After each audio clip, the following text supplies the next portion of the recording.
నారదా, ఈ లోకంలో నా దృష్టి పడిన వాడెవడైనా నా నుంచి తప్పించుకోలేడు.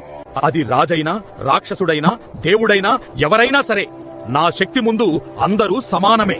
శనిదేవా, నీ బలం గురించి నువ్వు గర్వపడుతున్నావు కాని హనుమంతుడిని జయించిన రోజే నీ శక్తిని నేను ఒప్పుకుంటా. హనుమంతుడా, అతడు ఎంతటి వాడైనా నా ప్రభావం ముందు నిలబడలేడు. కిష్కిందలో తపస్సు చేస్తున్న హనుమంతుడి దగ్గరకు శనిదేవుడు వచ్చాడు. వానర వీరా, నాతో పోరాడి గెలువు. అప్పుడే నీ బలం నాకు తెలుస్తుంది. పోరు నాకు అవసరం లేదు శనిదేవా. నా శక్తి అంతా శ్రీరాముని భక్తిలోనే ఉంది. అలా కుదరదు. నువ్వు నాతో పోటీ పడాల్సిందే.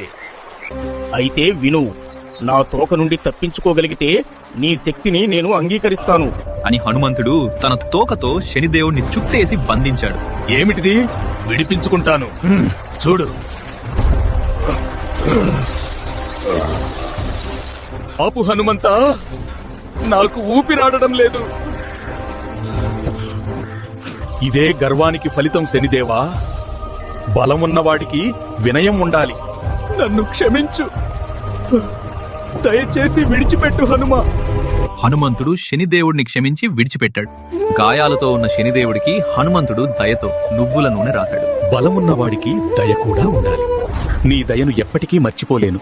ఎవరైతే భక్తితో నువ్వుల నూనె సమర్పిస్తారో వారిని నేను బాధల నుండి విముక్తి చేస్తాను. నీ భక్తులను ఎప్పటికీ వేధించను.